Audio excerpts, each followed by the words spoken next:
नमस्कार दोस्तों, स्वागत है आप सभी का क्रीसेंट एजुकेशन क्लासेस में। कैसे हैं आप सभी लोग? आशा करते हैं सभी लोग स्वस्थ होंगे और अच्छी तैयारी करेंगे आगामी एग्जाम की। आज की वीडियो में दोस्तों हम बात करेंगे नई भर्ती को लेकर। नई भर्ती का दोस्तों अध्याचन पहुंच चुका है यूकेपीएससी के पास। आरटीआई का दोस्तों जवाब आया है, तो अब आपके पास समय आ चुका है दोस्तों कि आप अपनी तैयारी को शुरू करें। इसके अलावा अन्य भी दोस्तों अध्याचन पहुंचेंगे और इसकी भी आपको हम अपडेट लगातार देते रहेंगे। योग्यता में बदलाव के बाद दोस्तों परीक्षा पैटर्न में बदलाव भी संभव है। तो क्या है पूरी न्यूज़ जानेंगे, चलिए शुरू करते हैं। सबसे पहले दोस्तों हम बात करेंगे उत्तराखंड लोक सेवा आयोग के पास दोस्तों अभी कौन कौन सा लेटेस्ट अध्याचन पहुंचे हैं। दोस्तों ये यूकेपीएससी के द्वारा जवाब आया है। आरटीआई दोस्तों लगाई गई थी 13 जुलाई 2023 को दोस्तों, वहां से जवाब निकला है, लेकिन अभी पहुंचा है ये। और सूचना के अधिकार 2005 के अंतर्गत सूचना उपलब्ध कराने के संबंध में है। इनके द्वारा दोस्तों क्या जवाब दिया गया है, बिंदु संख्या 3 के संदर्भ में जो इनसे सूचना मांगी गई थी, तो उसके संबंध में सूचना अधिकार अधिनियम 2005 के अंतर्गत आपके द्वारा वांछित आंशिक सूचना शासन द्वारा आयोग कार्यालय को प्रेषित वन क्षेत्राधिकारी के अध्याचन से संबंधित है, जिसमें कतिपय कमियों के निस्तारण हेतु शासन को पत्र प्रेषित किए गए हैं, जिसके प्रत्युत्तर में शासन स्तर से अपेक्षित है का विवरण निम्नवत है। तो यहाँ पर दोस्तों अभी आप देख सकते हैं कि वन क्षेत्राधिकारी यानी कि फॉरेस्ट रेंज ऑफिसर की दोस्तों यहाँ पर अध्याचन पहुंच चुका है। वन विभाग के अंतर्गत दोस्तों एफआरओ की पोस्ट आती है, मोस्ट अवेटेड पोस्ट रहती है। इसमें 24 पदों के लिए दोस्तों अध्याचन यहाँ पर पहुंच चुका है।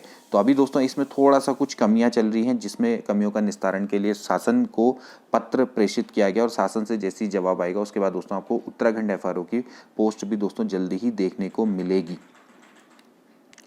इसके बाद दोस्तों हम बात करेंगे यूकेपीएससी के एक और पत्र दोस्तों, जो कि 14 जुलाई 2023 को दोस्तों वहां से डिस्पैच हुआ है। सूचना के अधिकार 2005 के अंतर्गत इन्होंने सूचना उपलब्ध कराई है, जो कि परीक्षा अनुभाग 2 से वहां से आई है।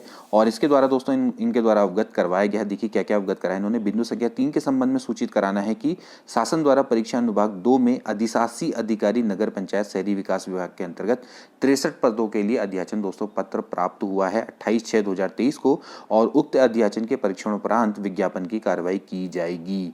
और शेष बिंदु पर जो भी सूचना है वो भी दोस्तों जल्दी आएगी, तो उसके बाद को भी आपको प्रोवाइड करवाया जाएगा। तो फिलहाल दोस्तों आप देख सकते हैं कि जो 63 पद हैं यहाँ पर आपके अधिशासी अधिकारी के आएंगे, और इसके अलावा दोस्तों 24 पद दोस्तों आपके एफआरओ के आपको देखने को मिलेंगे। तो कुल मिला के 87 पद दोस्तों यूकेपीएससी के पास अभी फिलहाल नवीन स्तर पर पहुंचे। इसके अलावा अन्य पदों के दोस्तों पहुंचने की संभावनाएं रहेंगी। अब दोस्तों हम बात करेंगे यूकेपीएससी के उस आरटीआई के जवाब की दोस्तों, जो कि अभी हाल में ही दोस्तों आया था 25 जुलाई 2023 को। और इसके द्वारा दोस्तों हमें जानकारी मिली कि सहायक सांख्यिकी अधिकारी के कितने पदों का अध्याचन यूकेपीएससी के पास पहुंचा है। तो यहाँ पर अभी हमने देखा था कि दोस्तों कुल मिला के 198 पदों का अध्याचन दोस्तों सहायक सांख्यिकी अधिकारी और इसके अलावा अन्वेषक कम संगणक का दोस्तों अध्याचन यहाँ पर पहुंचा था। और इसके बाद दोस्तों सबसे ज़्यादा दिक्कत यहाँ पर ये आई है कि दोस्तों इसकी जो योग्यता है, पैटर्न है, उसमें दोस्तों बदलाव किया गया है। योग्यता में दोस्तों इस समय पर ओ लेवल को कंपलसरी माना जा रहा है, जो कि सबसे बड़ा दिक्कत का यहाँ पर खेल है। इससे पहले दोस्तों इसमें जो योग्यता थी कि सामान्य तौर पे ग्रेजुएट हुआ करती थी, या फिर सामान्य तौर पर आपने अगर एमएससी मैथमेटिक्स स्टैटिस्टिक्स या फिर अगर आपने इकोनॉमिक्स से किया हुआ है तो आपके लिए चल जाता था। लेकिन दोस्तों ओ लेवल की बाध्यता को यहाँ पर रखा गया है, जिससे कि काफ़ी दिक्कतों का सामना करना पड़ रहा है उन अभ्यर्थियों को जो कि पिछले 1 वर्ष से अधिक समय से इसकी तैयारी कर रहे हैं। हालांकि दोस्तों मैं फिर भी आपको ये बताना चाहूँगा कि ये दोस्तों जो पद जो दोस्तों निकले हैं वो नवीन विभागों में निकले हैं। इनमें कुछ विभाग ही दोस्तों कॉमन है। इसमें सबसे बड़ी दिक्कत वाली बात ये है कि जो कृषि विभाग है दोस्तों, कृषि विभाग की जो पहले योग्यता थी वो ग्रेजुएट लेवल पे मांगी जाती थी। वहाँ पर आपसे बीएससी अगर आपने मैथमेटिक्स या फिर स्टैटिस्टिक्स या फिर मैथमेटिकल स्टैटिस्टिक्स अगर आपने किया हुआ है तो वहाँ पर दोस्तों आप अप्लाई कर पाते थे। लेकिन अभी कृषि विभाग की दोस्तों जो योग्यता है वो दोस्तों यहाँ पर चेंज की गई है। और इनके द्वारा दोस्तों जो योग्यता चेंज की गई है, इसके अलावा दोस्तों पदों को भी इन्होंने थोड़ा बहुत बढ़ाया है। हालांकि अगर ये वही पद हैं कि अगर मैं बात करूं तो इनके द्वारा दोस्तों अब एमएससी दोस्तों मांगी जा रही है, इसके अलावा इकोनॉमिक्स भी मांगी जा रही है और वाणिज्य वालों को भी मौका दिया जा रहा है। लेकिन साथ ही साथ दोस्तों ओ लेवल का डिप्लोमा भी मांगा जा रहा है। अब दोस्तों यहाँ पर सबसे बड़ी बात ये आती है कि अगर इन्होंने परीक्षा में बदलाव, अगर इन्होंने योग्यता में बदलाव किया है तो इसके बाद दोस्तों आपको डेफिनेटली दोस्तों परीक्षा पैटर्न में भी बदलाव दोस्तों आपको देखने को मिलेगा। जो इससे पहले यूके ने दोस्तों यहाँ पर परीक्षा पैटर्न जो अपनाया था वो दोस्तों डिफरेंट था। वहाँ पर दोस्तों आपका जो परीक्षा पैटर्न था दोस्तों वो इस तरह से बटा हुआ था कि 30 नंबर का दोस्तों कॉमन पेपर था और इसके अलावा दोस्तों 70 मार्क्स का दोस्तों आपका क्या आने वाला था कि आपका जो सब्जेक्ट है वो आने वाला था।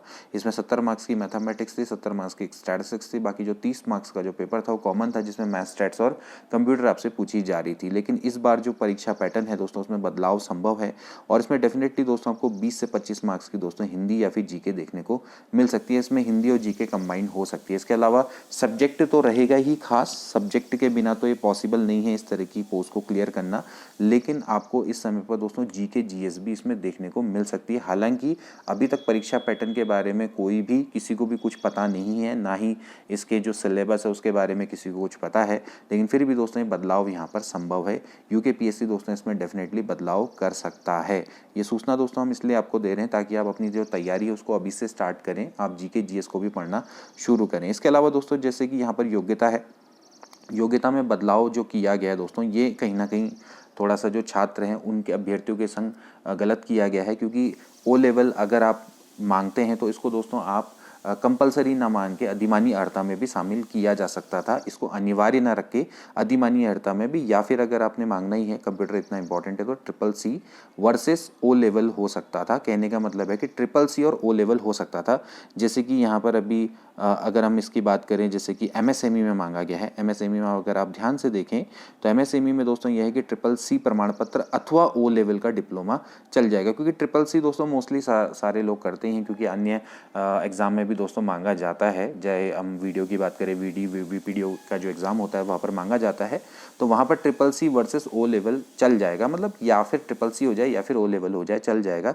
लेकिन इस तरीके से पूरी योग्यता को चेंज कर देना वो कहीं ना कहीं गलत है, क्योंकि यहाँ पर अभी मैं इतना बताऊंगा कि जो नवीन विभाग है उनका तो खैर हम नहीं कह सकते, क्योंकि नए विभाग में तो नया अध्याचन आया पूरा, अभी उसका पहले अध्याचन नहीं निकला था। लेकिन जिनका पहले अध्याचन निकला है उनका योग्यता में बदलाव करना बिना किसी पूर्व सूचना के, तो ये छात्र हित में कहीं ना कहीं नहीं है। ये अभ्यर्थी के लिए एक तरह से जो प्रिपरेशन कर रहा है तो उसके लिए बहुत बड़ा धोखा है।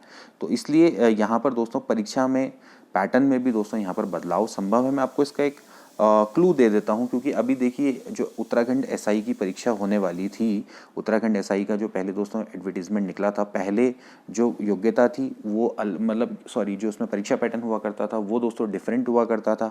उसके बाद फिर उसमें बदलाव किया गया, उसमें दोस्तों फिर वही उसका जो परीक्षा पैटर्न है दोस्तों उसमें सामान्य ज्ञान, सामान्य विज्ञान और सामान्य हिंदी से संबंधित प्रश्न आने लगे। बाकी दोस्तों उसमें से मैथ्स को हटा दिया गया। लेकिन अभी दोस्तों दोबारा से दोस्तों उसमें परीक्षा पैटर्न में बदलाव संभव है, तो मैं एक बार उसको भी आपको दिखा दूं। अब दोस्तों हम बात करेंगे, देखिए उत्तराखंड गृह विभाग के अंतर्गत उत्तराखंड पुलिस के उप निरीक्षक नागरिक पुलिस अभिसूचना एवं गुलनायक के पदों के चयन हेतु पाठ्यक्रम। तो आप दोस्तों यहाँ पर अगर ये पाठ्यक्रम देखेंगे तो ये पाठ्यक्रम दोस्तों अभी निकल के आ रहा है लिखित परीक्षा का। तो लिखित परीक्षा में दोस्तों आपसे सामान्य हिंदी, हाई स्कूल स्तर के सामान्य हिंदी के दोस्तों 50 प्रश्न पूछे जा सकते हैं। इसमें अधिकतम अंक 100 अंक मिलेंगे, प्रत्येक प्रश्न 2 अंक का होगा। इसके अलावा सामान्य ज्ञान एवं मेंटल एप्टीट्यूड टेस्ट, इसमें दोस्तों आपका सामान्य बुद्धि तर्क शक्ति परीक्षण 25 नंबर का आता है, जिसमें हर जो आपका 2 मार्क्स का होगा। इसके अलावा सामान्य जागरूकता 40 मार्क्स की हो सकती है, मतलब 40 प्रश्न होंगे, 80 मार्क्स की होगी। इसके अलावा गणितीय क्षमता हाई स्कूल स्तर जो कि आपका 35 प्रश्नों की संख्या होगी, 70 मार्क्स का। तो कुल मिला के 300 मार्क्स का ये पैटर्न बन के आ रहा है। पहले दोस्तों ये जो परीक्षा पैटर्न था इसका केवल आपका 100 मार्क्स का था, जिसमें आपसे 100 क्वेश्चन आपसे उत्तराखंड सामान्य ज्ञान, जीके, सामान्य अध्ययन से संबंधित प्रश्न पूछे जा रहे थे। सामान्य हिंदी उसमें शायद थी थोड़ा बहुत, तो ये दोस्तों आपसे प्रश्न पूछे जा रहे थे। लेकिन अब देखिए परीक्षा पैटर्न दोबारा से दोस्तों यहाँ पर चेंज हो चुका है, और ये एक्चुअली ओल्ड पैटर्न ही है। पहले भी उत्तराखंड एसआई का यही दोस्तों आपका पैटर्न हुआ करता था। तो यहाँ पर दोस्तों परीक्षा पैटर्न में भी सहायक सांख्यिकी अधिकारी में बदलाव संभव होगा, क्योंकि सहायक सांख्यिकी अधिकारी का परीक्षा पैटर्न पहले दोस्तों अलग हुआ करता था। आज से पहले जो अभी यूके ने निकाला उससे पहले अलग हुआ करता था। वहाँ पर भी दोस्तों जीके, जीएस और हिंदी के प्रश्न भी आते थे। तो वही बदलाव दोस्तों यहाँ पर यूकेपीएससी के द्वारा भी अप्लाई किया जाएगा। लेकिन फिर भी इसमें दोस्तों जो सब्जेक्ट है वो आपके लिए महत्वपूर्ण होगा। आप अपने सब्जेक्ट में अपनी पकड़ बनानी इंपॉर्टेंट है। ऐसा नहीं होगा कि इससे कि कोई बंदा अगर जिसकी जीके जीएस अच्छी है तो वो इन एग्ज़ाम को निकाल लेगा। हाँ, ये जरूर है कि जीके जीएस को भी टेस्ट किया जाएगा। तो इसमें ऐसा घबराने वाली बात नहीं है। घबराने वाली बात इसलिए नहीं है क्योंकि अगर जीके जीएस अगर आएगी तो सबके लिए आएगी, सबको ही इसमें प्रॉब्लम आएगी। तो ऐसा ना सोचे कि जो बंदा जीके जीएस पढ़ता है ओनली तो वो इस सहायक सांख्यिकी अधिकारी या कोई सब्जेक्ट से रिलेटेड पोस्ट को निकाल लेगा। उसके लिए सब्जेक्ट की ही महत्ता रहेगी, लेकिन साथ ही साथ आपको थोड़ा बहुत हिंदी जीके जीएस भी पढ़नी पड़ेगी। तो दोस्तों आज की वीडियो के लिए इतना ही, मिलते हैं नेक्स्ट वीडियो में, तब तक के लिए गुड बाय।